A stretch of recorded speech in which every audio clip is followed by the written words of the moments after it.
Assalamu alaikum wa rahmatullahi wa barakatuh.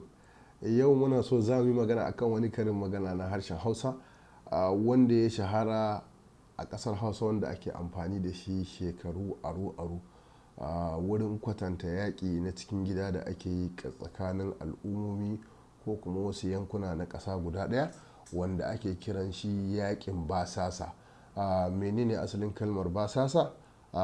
Kuma wai Hausa ne ko wani irin yare ne? To ita dai asalin kalmar basasa larabci ne, ba harshen Hausa ba ne. Kuma asalinta sunan mace ne wacce ake kiranta Basus, wato wata baiwar Allah ne aka yi shekaru aru-aru da suka wuce, kusan shekara 1500 da wasu abubuwa da suka wuce, shekara 83 kafin haifuwar, ko in ce kafin hijira zuwa Madina daga Makka, hijira ta farko da aka fara lissafin hijira a tarihin musulunci. Ita dai wannan talika ita ce ta fara yin sanadiyar yaƙin cikin gida tsakanin ƙabilun Larabawa guda ɗaya, ko in ce tsakanin 'ya'yan baffanu, wacce take zama ita ƙanwar uwa ga ɗaya daga cikin wa'innan mayaƙa guda biyu. Dalilin yaƙi ko shine kashe mata taguwa da ɗaya daga cikin wa'innan yara yayi, kuma ta ziga ɗan uwansa wanda shine ɗan baffan shi akan cewa ya karɓa mata fansa. A garin karɓan fansan wannan taguwa ta sai da aka shekara 40 ana yaƙi, aka kashe iyaye da 'ya'ya da ma jikoki da dangi da abokanan zumunci da ma wanda ya ji da wanda bai ji ba.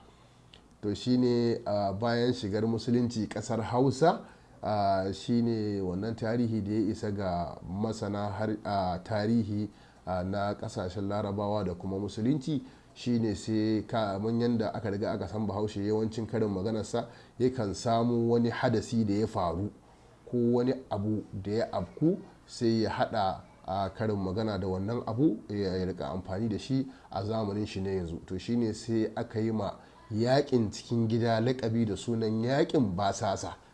Saboda me? Saboda shine yaƙi wanda aka yi tsakanin ɗan baffa da ɗan uwansa, su wanda suka shekara 40 suna yi. To shine yanzu Bahaushe yake amfani da shi a duk wata ƙasa ta duniya da ake yaƙi na cikin gida. Ba wai wata ƙasa daga waje ta zo ta shiga wata ƙasa ba, a'a, 'yan uwa ne cikin ƙasa ɗaya, yanki da yanki ko ƙabila da ƙabila suke yaƙi.